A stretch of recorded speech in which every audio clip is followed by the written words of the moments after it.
नमस्कार दोस्तों, मैं रजनीश कुमार आप सभी का बहुत बहुत स्वागत करता हूं आपके अपने YouTube channel Rajnish Ramesh official पर। भाइयों, आज हम बात करने वाले हैं लोकसभा क्षेत्र फर्रुखाबाद के बारे में। जैसा कि हमने पिछले वीडियो में बात की थी लोकसभा क्षेत्र एटा के बारे में, तो उसी कड़ी में आगे काम करते हुए आज हम बात करने वाले हैं लोकसभा क्षेत्र फर्रुखाबाद के बारे में।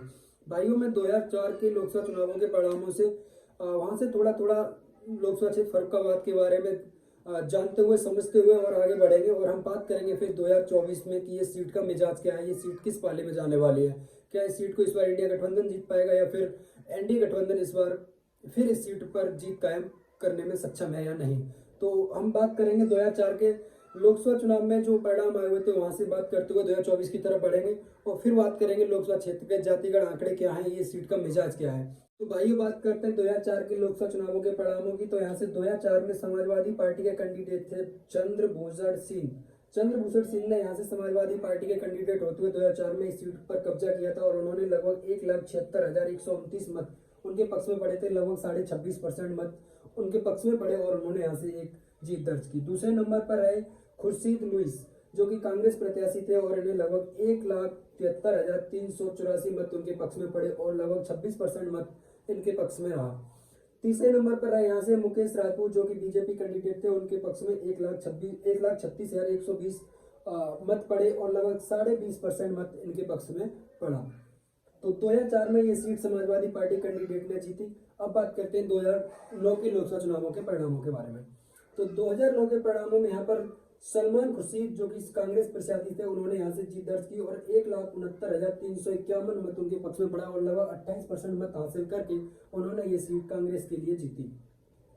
दूसरे नंबर पर रहते हैं नरेश अग्रवाल, जो कि बीएसपी कैंडिडेट थे और इन्होंने लगभग यहाँ से 1,42,152 मत प्राप्त किए और लगभग 23% मत के साथ ये दूसरे स्थान पर रहते हैं। तीसरे नंबर पर रहते हैं चंद्रभूषण सिंह, समाजवादी पार्टी कैंडिडेट, और लगभग 1,27,347 लगभग 21% मत इनके पक्ष में पड़ता है। तो 2009 में ये सीट कांग्रेस पार्टी के प्रत्याशी सलमान खुर्शीद ने जीती। और अब बात करते हैं 2014 के लोकसभा चुनावों के परिणामों की। तो 2014 के परिणाम आप सभी अगर राजनीति से कहीं ना कहीं जुड़े हुए हैं तो आपने देखा ही होगा कि 2014 में एक मोदी लहर में ये सीट जीती मुकेश राजपूत ने, जो कि बीजेपी कैंडिडेट थे, और उनके पक्ष में लगभग 4,06,195 मत लगभग 42% मत उन्होंने हासिल किया और ये सीट जीत दर्ज की।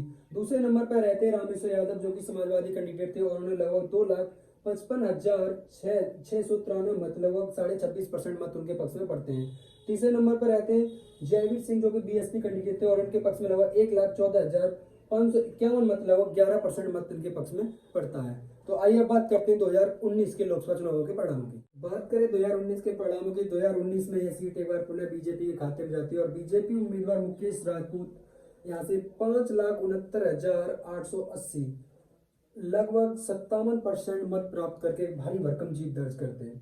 और दूसरे नंबर पर रहते हैं समाजवादी बीएसपी गठबंधन के बीएसपी प्रत्याशी मनोज अग्रवाल। मनोज अग्रवाल यहाँ से 3,48,178 मत प्राप्त करते हैं और लगभग 35% मत इनके पक्ष में पड़ता है। तीसरे नंबर पर रहते हैं सलमान खुर्शीद। सलमान खुर्शीद जो कि कांग्रेस प्रत्याशी थे और उन्हें लगभग 55,258 मत मिलते हैं, लगभग 5.5% मत यहाँ से प्राप्त करते हैं और तीसरे स्थान पर रहते हैं। तो अब हम बात करते हैं भाइयों 2024 के लोकसभा चुनावों के बारे में। तो यहाँ से इंडिया गठबंधन और एनडीए गठबंधन दोनों के ही प्रत्याशी घोषित हो चुके हैं। इंडिया गठबंधन ने यहाँ से डॉक्टर नवल किशोर साकी को और एनडीए गठबंधन ने यहाँ से मुकेश राजपूत पर एक बार पुनः विश्वास जताते हुए अपना उम्मीदवार घोषित किया है। तो आइए भाइयों बात करते हैं लोकसभा क्षेत्र फर्रुखाबाद के जाति समीकरण की। तो जाति समीकरण की बात करें तो भाइयों यहाँ से इंडिया गठबंधन ने जो अपना प्रत्याशी घोषित किया है वो है डॉक्टर नवल किशोर साकी और एनडीए गठबंधन के जो प्रत्याशी है वो है मुकेश राजपूत। बात करते हैं जाति समीकरण की, तो फर्रुखाबाद लोकसभा क्षेत्र में यादव मतदाताओं की संख्या की बात की जाए तो वो है लगभग 2,60,000। वहीं मुस्लिम समुदाय के वोटरों की बात की जाए तो वो है लगभग 3,02,90,000 के आसपास, 3 लाख के आसपास इनकी संख्या है। वहीं बात की जाए सार्क समुदाय की तो इनके लगभग 2 लाख प्लस 2,20,000 के आसपास की इनकी संख्या यहाँ पर है। चौथे नंबर पर है कुर्मी समाज और कुर्मी समाज के लगभग 1.5 लाख के आसपास कुर्मी वोटर्स लोकसभा क्षेत्र फर्रुखाबाद के अंतर्गत आते हैं। वहीं बात की जाए पांचवी समाज है हमारी लोधी समाज, और लोधी समाज के लगभग 2 लाख प्लस मतदाता इस समाज फर्रुखाबाद लोकसभा क्षेत्र के अंतर्गत आते हैं। छठी समाज की बात की जाए ठाकुर समाज, तो इसके लगभग 2,30,000 मतदाता फर्रुखाबाद लोकसभा क्षेत्र के अंतर्गत आते हैं। और सातवां समाज है ब्राह्मण समाज, और ब्राह्मण समाज के लगभग 1,80,000 मतदाता लोकसभा क्षेत्र फर्रुखाबाद के अंतर्गत आते हैं। आठवां समाज है वैश्य समाज, और लगभग 1,00,000 मतदाता वैश्य समाज के लोकसभा क्षेत्र फर्रुखाबाद के अंतर्गत आते हैं। वहीं बात की जाए नौवीं समाज, नौवीं समाज हमारी एससी समाज, और इसके अलावा 2,10,000 मतदाता फर्रुखाबाद में निवास करते हैं। बाकी अन्य भाइयों, अब बात करते हैं इस सीट के मिजाज की। तो इंडिया गठबंधन समाजवादी पार्टी के जो यहाँ से इस बार के कैंडिडेट हैं वो हैं नवल किशोर साक, जो कि स्वयं साक समाज से हैं, और जो एनडीए गठबंधन के प्रत्याशी हैं उनका वो है मुकेश राजपूत, और जो कि लोधी समाज से आते हैं।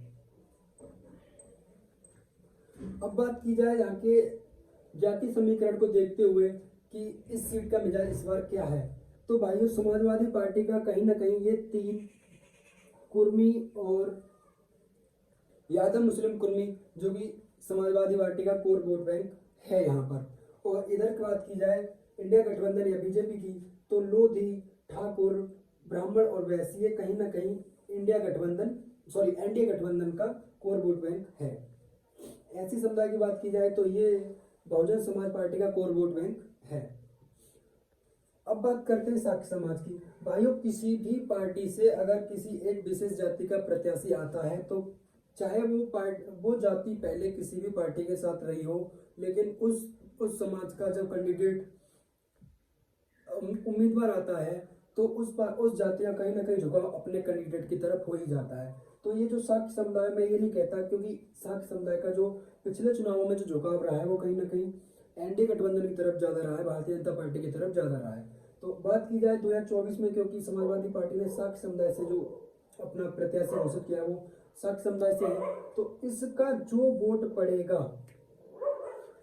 पड़ेगा उसका अगर 100% मान के चले तो उसमें से लगभग 70% मत इस बार इंडिया गठबंधन को पड़ेगा, क्योंकि एक जाति विशेष का फैक्टर चलता है, और यूपी की राजनीति में अगर जाति नहीं चली तो क्या, ठीक है, ये तो आम बात है। लगभग 70% मत जो इनका जो मत पड़ेगा उसका 70% मत इस बार नवल किशोर साकी के पाले में जाने की पूरी संभावना है। अब बात की जाए मुस्लिम और यादव समाज की, तो भाइयों ये तो समाजवादी पार्टी का कोर वोट बैंक है। इसका तो जो इन दोनों समाजों का वोट पड़ेगा उसका 90% मत समाजवादी पार्टी के पक्ष में ही पड़ने वाला है, क्योंकि ये समाजवादी पार्टी का बहुत ही मजबूत कोर वोट बैंक है, यादव और मुस्लिम।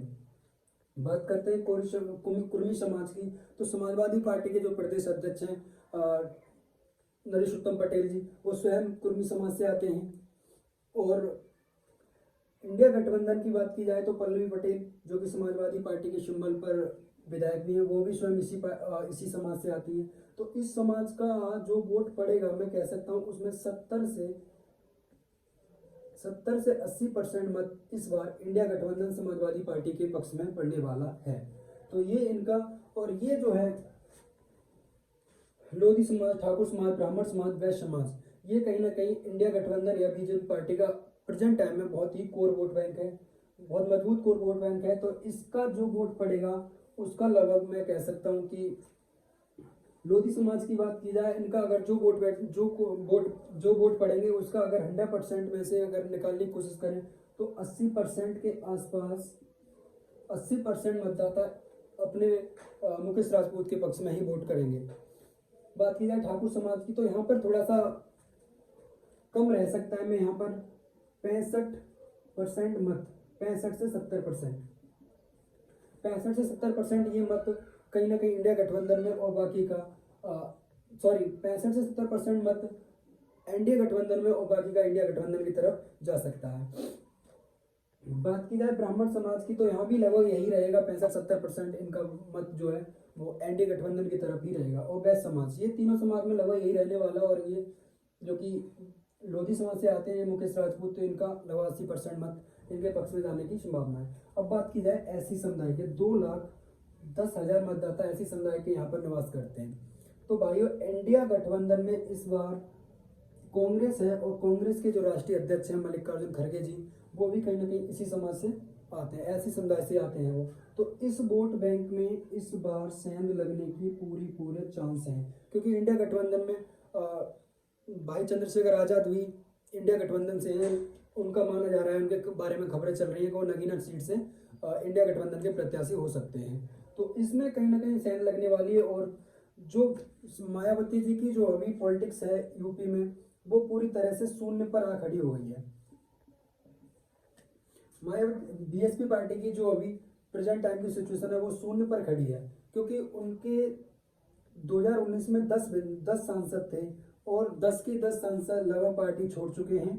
कोई भी सांसद अब उनके पास नहीं है।